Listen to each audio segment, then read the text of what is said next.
Someone's getting cake. Hello gentle viewers, and welcome to my first ever YouTube video. In this video, I'm attempting to make a skirt inspired by Buffy Summers. It's Buffy. And even though it came out quite different from the inspiration pictures, I think it still turned out great. Just want to say, this is definitely not a tutorial. I am a hobbyist, I am making things up as I go along, but I'm really excited to talk about and show my crafts to strangers on the internet. So thank you for being here. With that said, let's take a look at the outfits that inspired this make. The first skirt is from the episode Some Assembly Required, which is episode 2 of season 2. It is a flounce skirt, which means that it has this flappy bit at the bottom. This one is made of a slightly less drapey fabric, and there is less movement. However, it still has that essential flouncy movement, and that's what I love about this type of skirt, just the way that it really articulates your movements. I think it's very expressive skirt. Even with just the few seconds that I got of this skirt here, they did not show it much in the episode. You can see how much it's really just accentuating Buffy's movements and moving around, swishing. I love it. I'm excited to make it. This second skirt is from episode 7 of season 2, and it's from the episode called Lie to Me. I can't tell with this flounce, that's the flappy bit, whether it's cut on the bias. This skirt is made in a really soft drapey fabric, and there is loads of movement in it because of that. I found this vintage pattern on eBay that I think will do absolutely brilliantly for this skirt. It is just a standard flounce skirt from 2005, and I'm going to go with the UD. It's the New Look 6463. So the pattern asks for quite drapey fabrics, really lightweight cotton, linen blends, laundered cottons, silks, gorgettes, rayons. So I completely ignored that, and I went for a really lovely seersucker fabric instead. So I'm going to cut the main body of the skirt straight down and have the design going that way, and then the flounce will be diagonal. First of all, I think that will be really visually striking and it will look very interesting. But the other reason that I'm doing it is because the bottom of the skirt needs to drape very nicely to get that movement, and if you cut fabric diagonally in relation to the straight edge of the fabric, so that is on the bias, it will drape better than if you cut it straight, or either way, straight up or straight across. So I just want to give the flounce the best chance of possible at successfully draping, because I think with seersucker, there is a chance, because it is such a stiff fabric, that it would just stick out and look like a sideways fish. Do you guys cut your notches as you're going or at the end? I think if I did them at the end, I would forget to do them. I think if I want to pattern match, I need to take this. No, it's fine. And place it exactly on the top of the matching pattern. Can you see I'm trying to match up these stripes exactly with the stripes on here? Right, I'm gonna have to take the pattern piece off now because it's actually just getting in the way. I will pop it back down before I cut just to make sure that I haven't stretched this one whilst laying it out. Okay. I know I don't have the best camera angle for when I stand up, but I spend a lot of my time sat down because I'm not very able-bodied, so I figured this one's probably better. My audio cut out a bit here, but I gave my dog kisses, I accidentally threw my fabric across the room, and I got distracted and tied an offcut to my head, which I kind of love, and this has inspired me to make a lot of bows out of the scraps of this fabric. I eventually got back to work and cut the flounce on the bias. I did this by folding the corner of the fabric over and placing the fold line of the flounce pattern where I had folded the fabric, so the fold line was on a diagonal line. Then I pattern matched the flounce in the same way that I had the main body of the skirt. I forgot I had contact lenses in and rubbed my eyes like a whole bunch. I thought I'd lost it. Ugh, but I hadn't. Ugh. You guys want some ASMR? I love that sound. Stitch front to back at side seams. I made this pin cushion, but it just slides around to the bottom of my wrist whenever I'm using it, and then it's not very not very handy. So I just use it not on my wrist anymore. I'm just lining up on the side seams, and it doesn't matter, I'm going to do French seams, but it doesn't matter which side is wrong side and right side at the moment because this fabric is reversible. I love it. I love this fabric so much. I'm just lining up the stripes. So where, you know, you see what I mean? Making sure the orange stripe is lined up perfectly with the orange stripe, and then the blue one, and then the white one. You get it. I was reading this really cool blog called Weaves with Wendy, I think. Weaves by Wendy.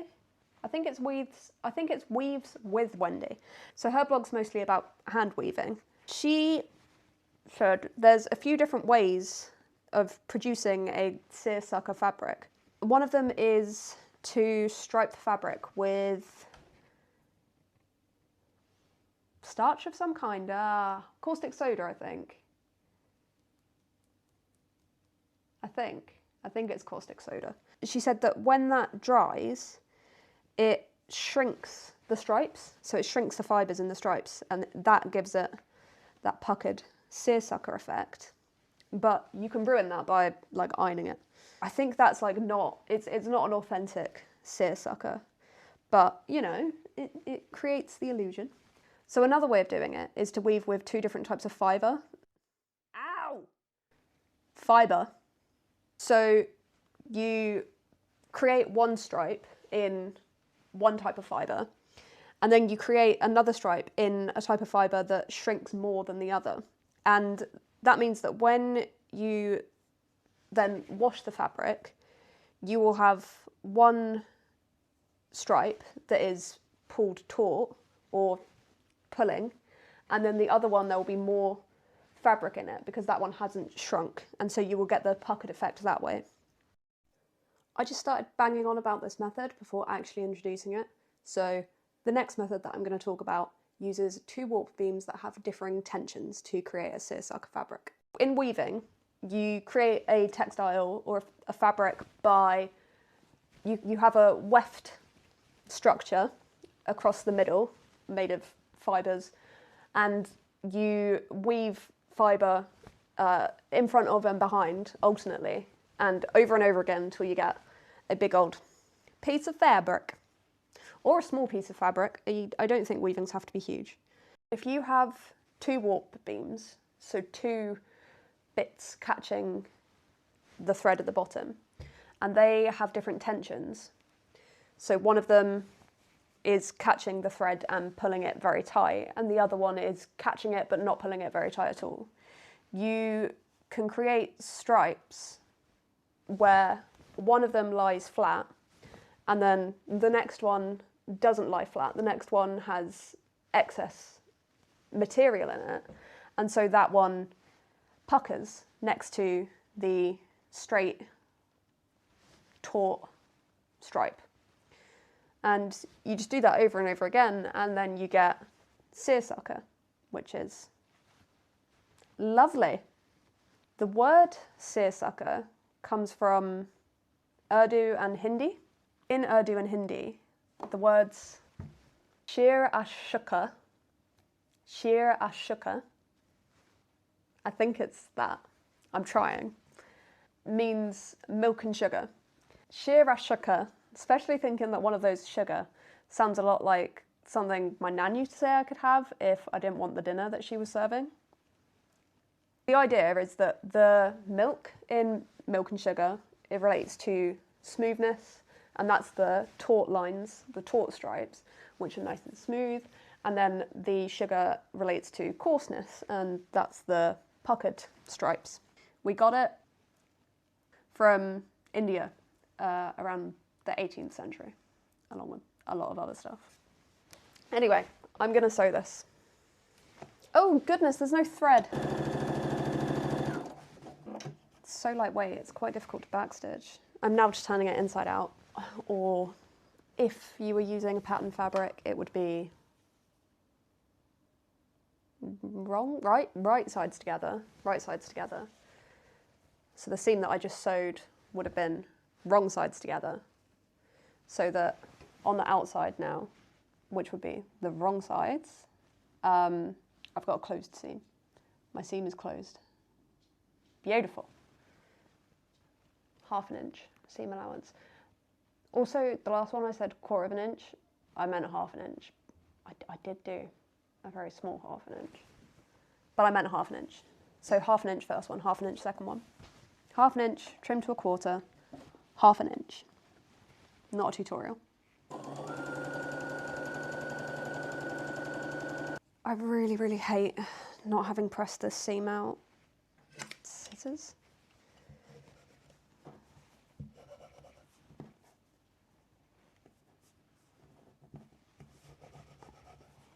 Loving the seersucker, just not enjoying not pressing my seams.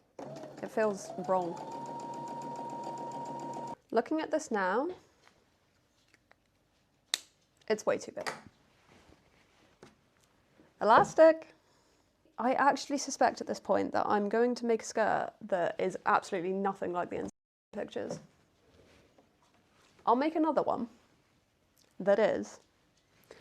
But you know, sometimes that's how inspiration goes, isn't it? It inspires you to make something different. It's true. Basted. Press under 1 inch on upper edge to inside, forming the casing. Then press under 1/4 inch on the raw edge. Stitch closer to the lower edge of casing, leaving an opening to insert elastic. Press under. I'm gonna use the iron-on low. You haven't got any do-overs with this fabric. It really marks quite extremely, actually.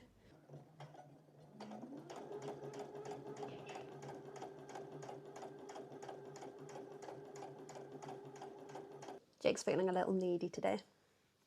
We all have days like that. It's okay. It's been 2 days. I was very tired when I was sewing up the waistband and I accidentally just sewed it shut completely.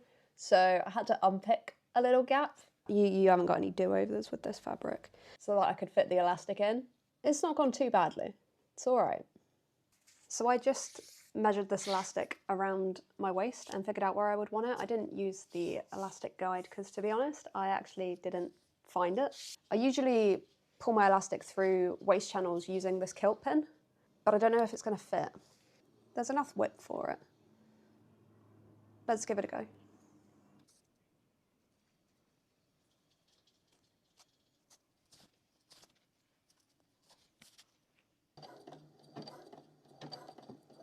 I've attached the elastic together. I just zigzag stitched over where they met like a bajillion times. I'm just going to put it back into a straight stitch and close up that gap. It does want me to make a thread loop for the belt, but I don't want to. Stay stitch along the upper edge of flounce at front and back sections. Stay stitch flounce sections together at side seams. What? That's 1 down, 1 more to go. I'm going to sew the 2 bits of the flounce together now so that we've got 1 whole circle to attach. Because I did that thing earlier on where I was pattern matching the flounce in the same way as I did with the skirt, these bits now all line up perfectly in the same way as the skirt seams did. It's the same on the other side as well, but because these pattern pieces turned a corner, they are now on the straight line, so it's going to match on the straight line, which also lines up here as well. Gonna sew them together now. Pin, pin, pin. This is on the right side of the fabric, so this would be wrong sides together, so the insides are the wrong sides at the moment. And I've trimmed it down to 1/4 inch, that's why it's so small. And then I'm gonna turn it inside out and sew at 1/2 inch, so completely encasing that raw edge. And then this little flap here will be on the inside of the garment, so this is the wrong side, and the right sides will be completely clean.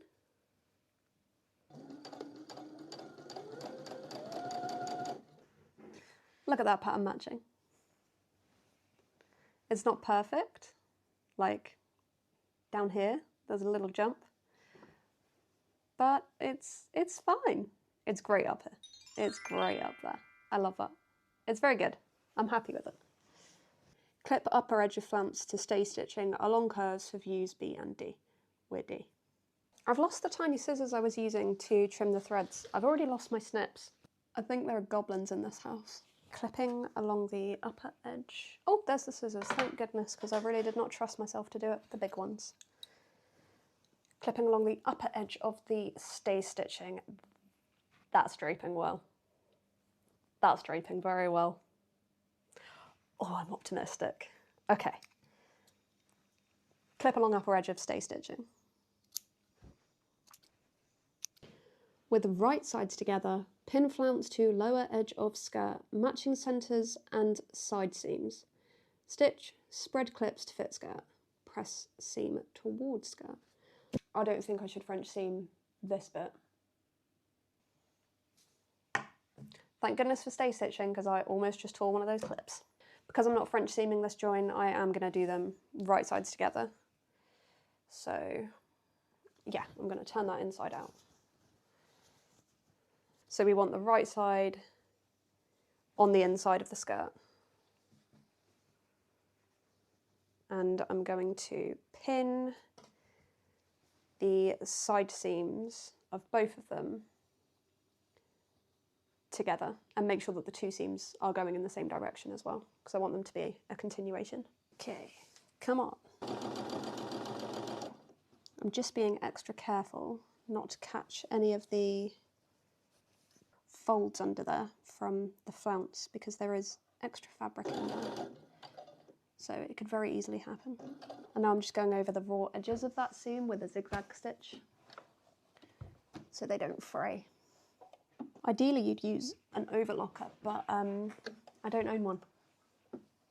So zigzag stitch.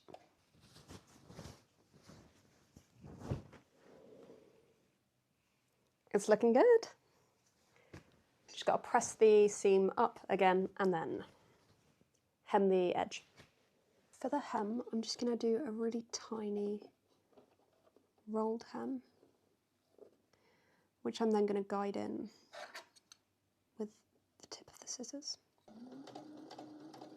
Yeah, this rolled hem took me an absolute eon, really. And in places, it wasn't even that much of a rolled hem. It was more of a very, very thin folded over hem. But I still think it turned out great. Sure, there's a few spots where I haven't caught the fabric underneath, but I can fix them with hand stitches. And actually, it's inspired me to do a hand-stitched rolled hem in the future. I think that would be really awesome in like a nice contrast thread. Or not. Maybe just in a nice, delicate matching thread. Either way, I'm inspired. This took me ages. I had to take a break in the middle. I went and watched some TV. I had to have snacks, drink break. I really was questioning my choices around the midpoint, but I'm really, really glad that I stuck with it. And we are finished. I had to redistribute the fabric around the waistband a little, but after I'd done that, I was really happy with how it turned out. So there's a bit less fabric in the front than there is in the back.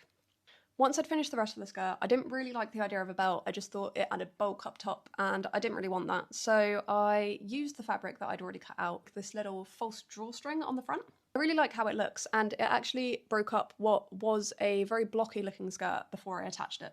It added some curves and a little bit of fun. So the finished skirt is way less drapey than the inspiration pictures, but I think it still moves really, really beautifully. The flounce definitely does its job. It's, you know, flopping around all over the place. And I think that it will be really, really brilliant to wear in the hot weather that we're having at the moment in the UK. You may have noticed that I am just wearing base layers with the skirt here. That's because next week I'm planning to complete this outfit by making a top inspired by one of the outfits that I showed you at the beginning. So if you want to see that and have enjoyed this video, you could subscribe if you want. If you're still watching, thank you so much for being here. I'm really excited to connect with other crafty people and just share all of the things that I like. So please let me know if there are any things that you've been working on lately. And also, I'm wondering, what projects are you excited to make? Even if you're not thinking about making them soon, maybe in the distant future, what are you hoping to make? I'd love to know. As a reward for getting this far, here are some awkward clips of me trying to get a thumbnail for this video.